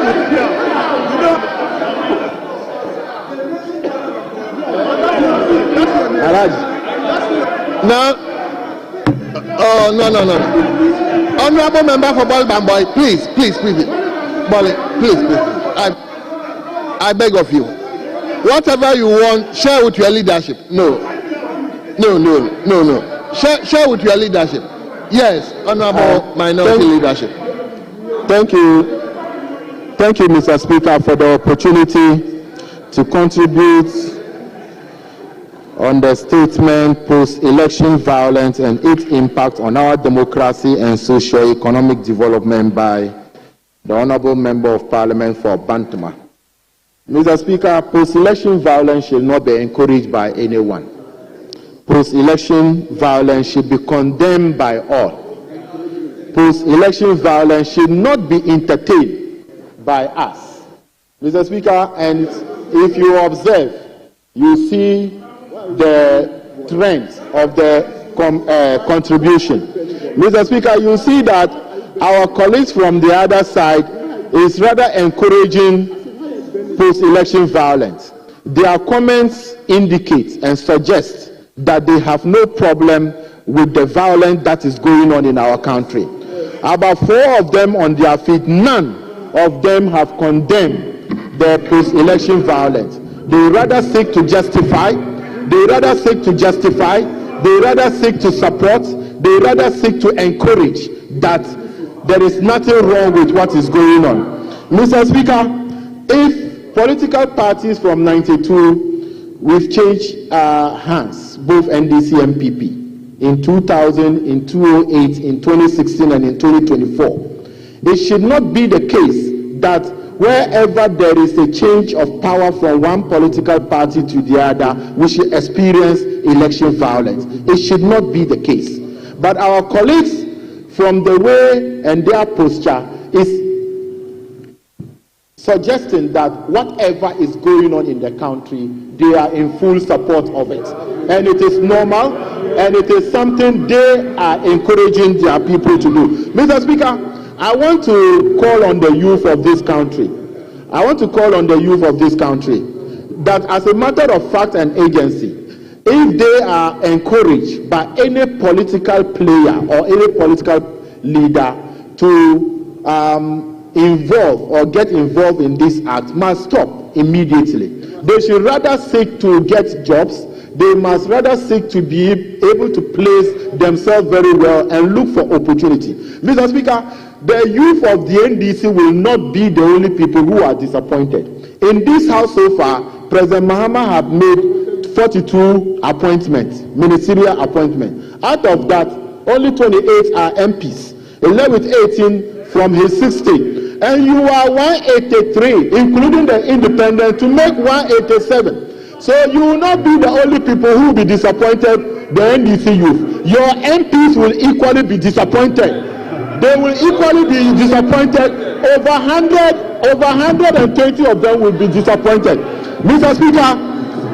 Speaker, they said they are the NDC majority. The NDC majority, Mr. Speaker, are 183. As we sit here, because of the disappointment, we have only 45 in the chamber. Only 45 in the chamber as we speak. And you are 183. Mr. Speaker, in my own constituency on election day, Mr. Speaker, my constituency on election day, Tolon constituency, by 10 to 11, the youth, NDC youth, have taken the law into their hands and blocked the road in Nyankpala, denying voters the opportunity to leave Tamale to come to Tolo to vote. They brought daylight, and they did that with violence. They did that. People who were coming had to turn back. That resulted into someone losing his life. A life lost in this election is a life, or it is something we must all condemn. And because of the acts of our colleagues or our NDC friends, it is actually causing a lot of problems. Mr. Speaker, my warehouse, personal warehouse, I was not a government minister. My warehouse in Tamale was attacked. They stole over 50 motorbikes. I was not a government. That is branded in my name. They took a lot of things away. As of yesterday, some of them were arrested yesterday, because one funny thing about my motorbikes is that I bought it and branded it in a particular name. It is not in the market for sale. So if you steal it, we will get. As of yesterday, the police arrested 2 people. Not only that, they went to my personal house to attack my house. Why? Because I have won an election. Why? Because NDC is now in power. If we encourage this, should it be the case that any time there is power change, that another political party wins, they should attack the other people? It should not be encouraged at all. My brother, Honorable Boale, is here. If he encouraged people to attack my house, should it be the case that when MPP win, I should also encourage people to attack?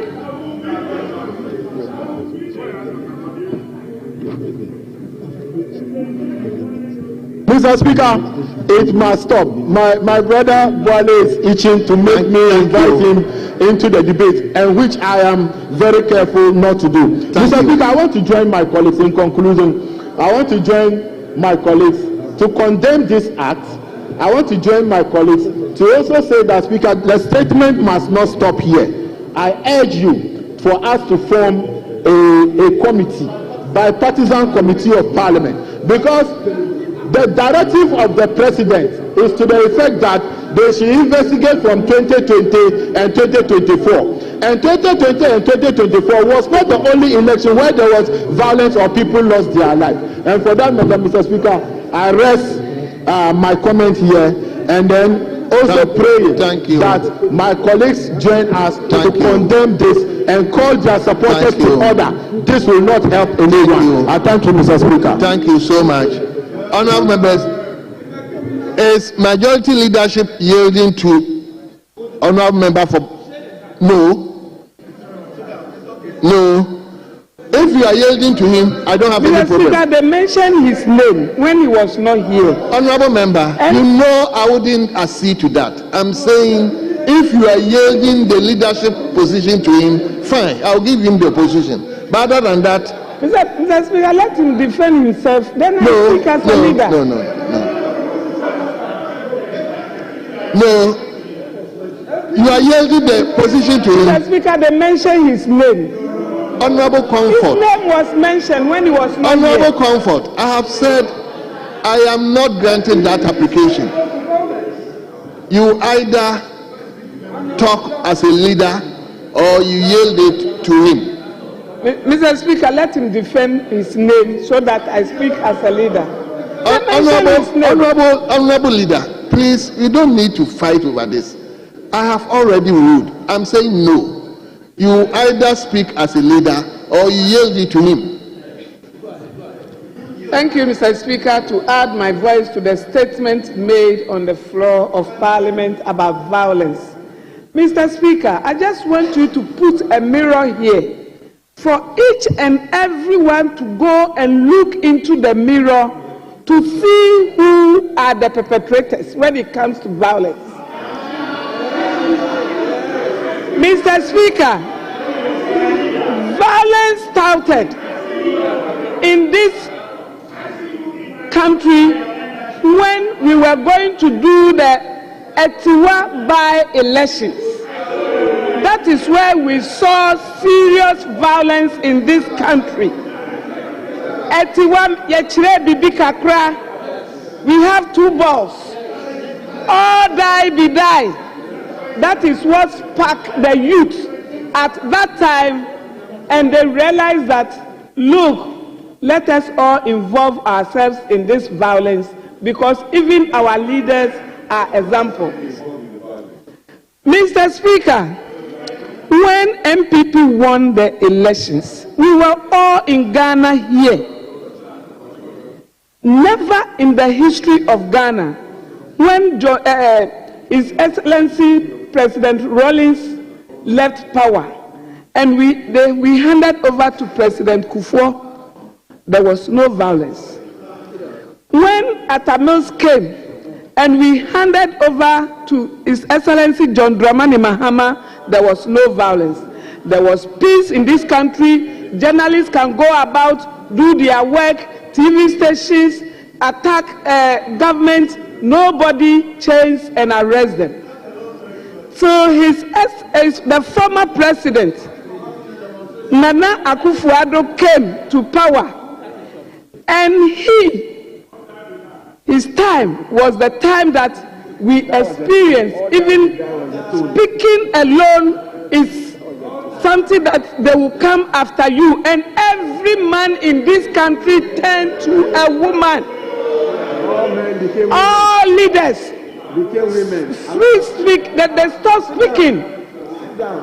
Mr. Speaker, they started it, and today it's hunting them. Which people went first to attack people in their house? Go and ask John Jinapor. When we lost the election, he was attacked in his house.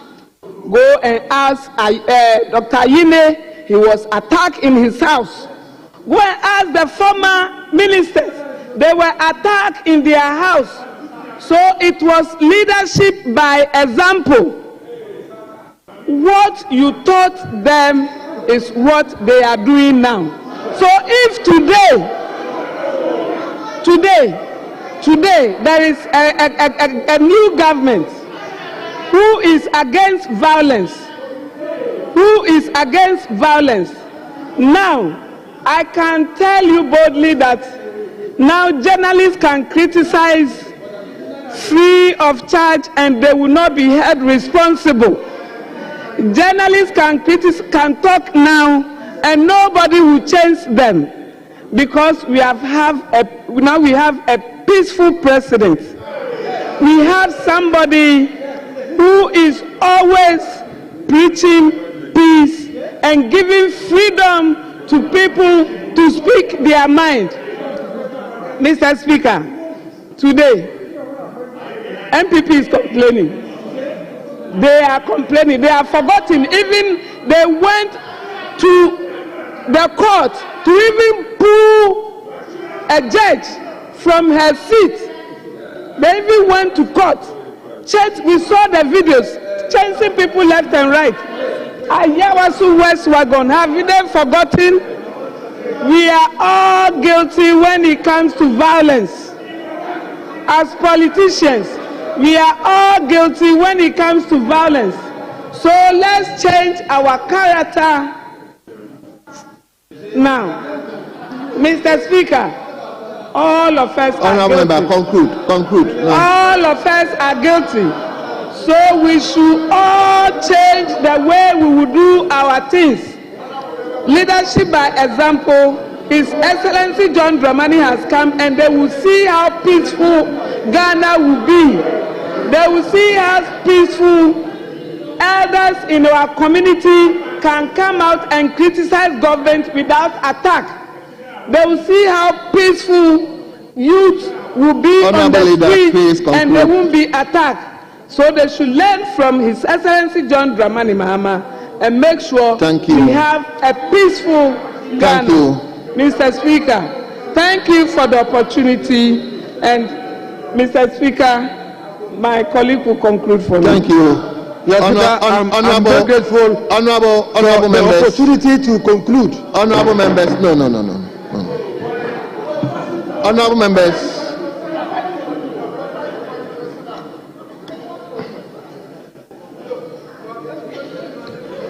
Honorable members, please indulge me to suspend the House for are coming back at 5 o'clock.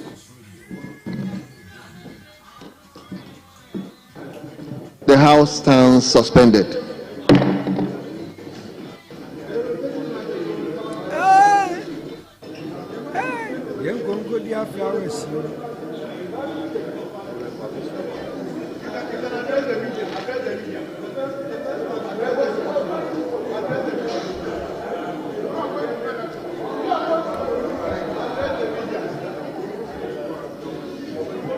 Kofoli Diafrawa from the late Kofi B, featuring Mr. Oforio Foriamponsa on this one. 12 minutes past the hour 4. 12 minutes past the hour 4. Today is Wednesday, 22nd January 2025. You are welcome to Ghana Talks Radio. If you just join me, I'll go by them DJ Q. We are back again, disturbing the neighborhood with good music. So tell a friend, as usual, the DJ Q is in to rock the nation from now to 10 p.m. Mensu meshane kawanibi. Meshane kawapa, meshane kawanibi. Warriors here, Kofoli Diafrawa from the late Kofi B.